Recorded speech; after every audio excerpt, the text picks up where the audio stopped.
মানে পারমাণবিক স্থাপনা বা পারমাণবিক অস্ত্র তৈরির একটা প্রকল্প, এটি কেউ কি নিরাপদেই ধ্বংস করে ফেলা যায়? এই বিষয়ে ধারণা আসলে আমাদের স্বাভাবিকভাবে তো খুব নাই। এটিকে কি মানে যেমন পারমাণবিক বিস্ফোরণ হলে সেটি একদম সুদূর প্রসারী একটা ইম্প্যাক্ট বা প্রভাব তৈরি হয়, শুধু যেখানে হামলা হচ্ছে সেখানে না, এটার প্রভাব অনেক দূর পর্যন্ত ছড়িয়ে যায়। এই নিরস্ত্রীকরণ, ধরুন যদি এরকমটা হয়, যদি এরকম সত্যি সত্যি হামলা করে, সেটি কি নিরাপদ হয়, নিরাপদ হবে? এখানে আমি দুইটা আগের দৃষ্টান্ত দিই, তাহলে হয়তো বুঝতে সাহায্য হবে।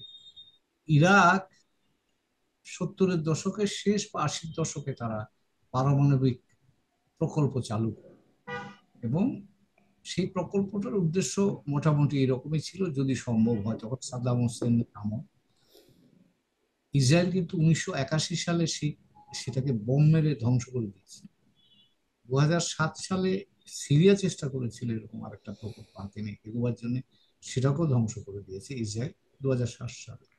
এখন আপনি যে কথাটা বলছেন, ইসরায়েলের এই ফার্দোকে ডিস্ট্রয় করবার মতো ক্যাপাসিটি ইসরায়েলের নাই, এবং এটা ব্যবহার করার জন্য যে বিমান দরকার, B-52, এটা আমেরিকা ছাড়া এই মুহূর্তে কারো কাছে নাই।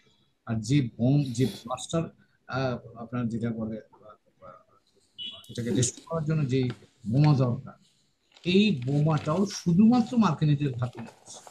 এবং এটাকে এই এটাকে পাড্ডকে যদি ধ্বংস করতে হয় মাটির নিচে গভীরে গিয়ে, বাংকার ব্লাস্টার বলে, এই অস্ত্রটা মার্কিন যুক্তরাষ্ট্রকেই ব্যবহার করতে হবে, এটা ইসরায়েল পারবে। এবং সেটা যদি করে, আপনি আকমল ভাই বলছেন যে এটা করলে এইটা ধ্বংস হয়তো হবে, কারণ মার্কিন যুক্তরাষ্ট্র এতে অংশগ্রহণ করলে এটাকে ধ্বংস না করে তারা কাজটা শেষ করবে, এটা আমার মনে হয় না। কারণ মার্কিন যুক্তরাষ্ট্রের এতে অংশগ্রহণের বিপদ আছে অনেক।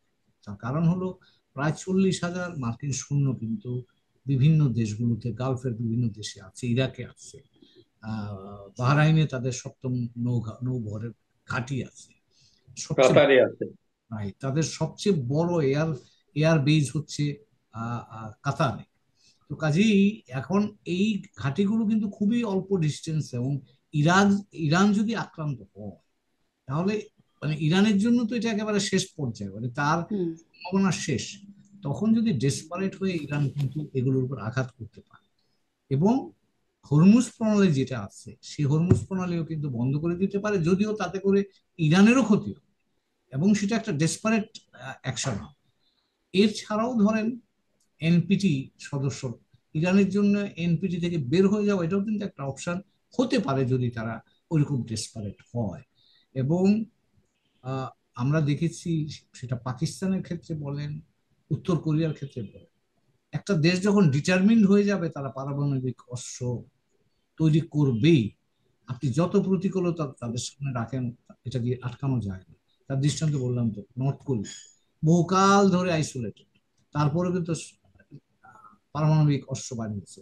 পাকিস্তানকে মার্কিন যুক্তরাষ্ট্র 80-র দশক থেকে তাদেরকে বিভিন্ন ধরনের চাপে রেখেছে, কিন্তু 98 সালে গিয়ে তো পাকিস্তান অস্ত্র বানিয়ে সেটা আহ, বিস্ফোরণও ঘটিয়েছে। তো কাজেই ইরানকে যদি আপনি এমন একটা জায়গায় নিয়ে যান যেখানে ইরানের সামনে অস্ত্র তৈরি ছাড়া আর কোনো অপশন থাকবে না, তো সেটা আজকে হবে না, কিন্তু সেটা এখন থেকে 10, 15, 20 বছর পরে ইরান হয়তো সেই কাজটা করতে বাধ্য হবে, এবং সেটা কিন্তু মধ্যপ্রাচ্যের জন্য ভালো হবে না। কারণ মনে রাখতে হবে, ইরান যদি পারমাণবিক অস্ত্র পায় বা তৈরি করতে পারে, সেক্ষেত্রে সৌদি আরব, সেও কিন্তু তার প্রতিদ্বন্দ্বী, তারাও সেই কাজটা করতে চাইবে।